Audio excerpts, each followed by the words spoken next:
হালিশহর প্রসাদনগর প্রাথমিক বিদ্যালয়ে বসন্ত উৎসব পালন। হালিশহর প্রসাদনগর প্রাথমিক বিদ্যালয়ের উদ্যোগে আয়োজিত হলো বসন্ত উৎসব 2023। বিদ্যালয়ের সকল শিক্ষক শিক্ষিকা কচিকাঁচা ছাত্রছাত্রীদের নিয়ে হালিশহর পৌরসভা 17 নম্বর ওয়ার্ড যেখানে বিদ্যালয় অবস্থিত সেই সমগ্র ওয়ার্ডে 3 থেকে 4টি স্থানে ঘুরে ঘুরে তারা এই বসন্ত উৎসব পালন করেন। উপস্থিত ছিলেন বিদ্যালয়ের ভারপ্রাপ্ত প্রধান শিক্ষক সোমনাথ মণ্ডল, 17 নম্বর ওয়ার্ডের কাউন্সিলর শম্ভুনাথ ঘোষ সহ অন্যান্যরা। দেখে নেব সেই চিত্র।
নগর প্রাইমারি স্কুলের পক্ষ থেকে যে বসন্ত উৎসব পালন হচ্ছে, কি বলবেন?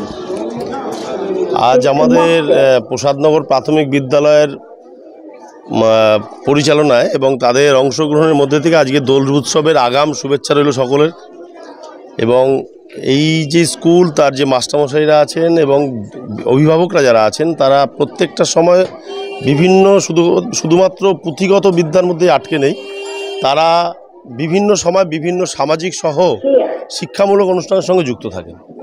এবং এই অঞ্চলের সাধারণ মানুষ, অর্থাৎ এই আজকে আমরা যেখানে অগ্রগামী সংঘ, এই অগ্রগামী সংঘের প্রত্যেক সদস্যকে আমি কৃতজ্ঞতা জ্ঞাপন করছি এই কারণে যে আজকে এই অনুষ্ঠানটা প্রসাদনগর স্কুলের পক্ষ থেকে হচ্ছে, কিন্তু তারা এই ব্যবস্থাপনাটা সম্পূর্ণই তারা করেছেন, ফলে তাদের মধ্যেও এই চাহিদাটা আছে। এবং আগাম শুভেচ্ছা রইল এই কারণে যে এই অঞ্চলের মানুষ বসন্ত উৎসবকে তার মনের মধ্যে রং দিয়ে আবির দিয়ে রাঙিয়ে তুলুক এবং সুস্থ পরিবেশ বজায় রাখুক, এবং আগামী দিনে যেন আমরা আরও ভালোভাবে মানুষের সঙ্গে মিলে মনের সঙ্গে মিলন ঘটিয়ে আজকে এই আগামী দিনে যে বসন্ত উৎসব আরও কয়েকদিন ধরে চলবে। আপনারা জানেন শান্তিনিকেতনে শুরু হয়ে গেছে, আজ আরবিসি কলেজ এবং কাঁচাপালা কলেজেও উৎসব চলছে। বিভিন্ন ক্লাব সংগঠন আজকে এই উৎসবটার মধ্যে মেতে উঠেছে, এবং এইভাবে কখনোই আমরা দেখিনি যে স্কুল তারা এই প্রথম সকালবেলা উঠেই আগাম যেহেতু বাচ্চাদেরকে নিয়ে, এবং এইখানে অনেক বাইরে থেকেও মাস্টারমশাইরা এসছেন যারা তাদেরকে শিক্ষা দিয়েছেন যে নাচ কিভাবে করতে হবে, গান কিভাবে করতে হবে। দেখলেন যে মিন একটা অনুষ্ঠান করলো, মিনের মানুষ, এবং এই ধরনের অনুষ্ঠানগুলো করার জন্য তারাও সহযোগিতা। প্রত্যেককে আমি আন্তরিকভাবে অভিনন্দন জানাচ্ছি। এবং আজকে আমরা মনে করি যে সমাজ গড়ার ক্ষেত্রে সাংবাদিকদের একটা বড় ভূমিকা আছে। তো সেই জায়গায় দাঁড়িয়ে আমরা বারবার দেখেছি, ছোট বড় যে কোনো সাংবাদিকতাই হোক না কেন, বিশেষভাবে আমি আন্তরিকভাবে অভিনন্দন জানাই ছোট ছোট পোর্টাল থেকে যারা এই অনুষ্ঠানগুলো সম্প্রচার করেন, অর্থাৎ মানুষের মধ্যে নিয়ে যান। এতে আমরা উৎসাহিত হই। আপনাদেরকেও আমরা কৃতজ্ঞতা জ্ঞাপন করছি, এবং গুণীজন হিসাবে আপনাদেরকে আমরা সংবর্ধিত করেওছি। সুতরাং আপনারা ভালো থাকবেন, উৎসবে মাতবেন, সকলকে নিয়ে এই উৎসব পালন করতে চাই এই আশা রেখে আপনাদের নমস্কার জানিয়ে বক্তব্য রাখি। প্রথমেই সকলকে জানাই দোলের অগ্রিম শুভেচ্ছা। আগামীকাল আমাদের দোল, তার আগে আগের দিন সকালে ছোট একটা বসন্ত উৎসবের আয়োজন আমরা গত বছরও এটা করেছিলাম, একটু ছোট করে হয়েছিল, কিন্তু এবছর আরও সেটা বৃহৎ পরিসরে আমরা করছি। শুধুমাত্র আমরা পড়াশোনার মধ্যে সীমাবদ্ধ না থেকে এই দোল বা আমাদের 15ই আগস্টে যেমন খুশি সাজো একটা প্রোগ্রাম হবে। আপনারা জানেন এর আগে আমরা করেছি সায়েন্স এক্সিবিশন একটা করেছি, সায়েন্স কাম আর্ট এক্সিবিশন করেছিলাম ডিসেম্বর মাসে।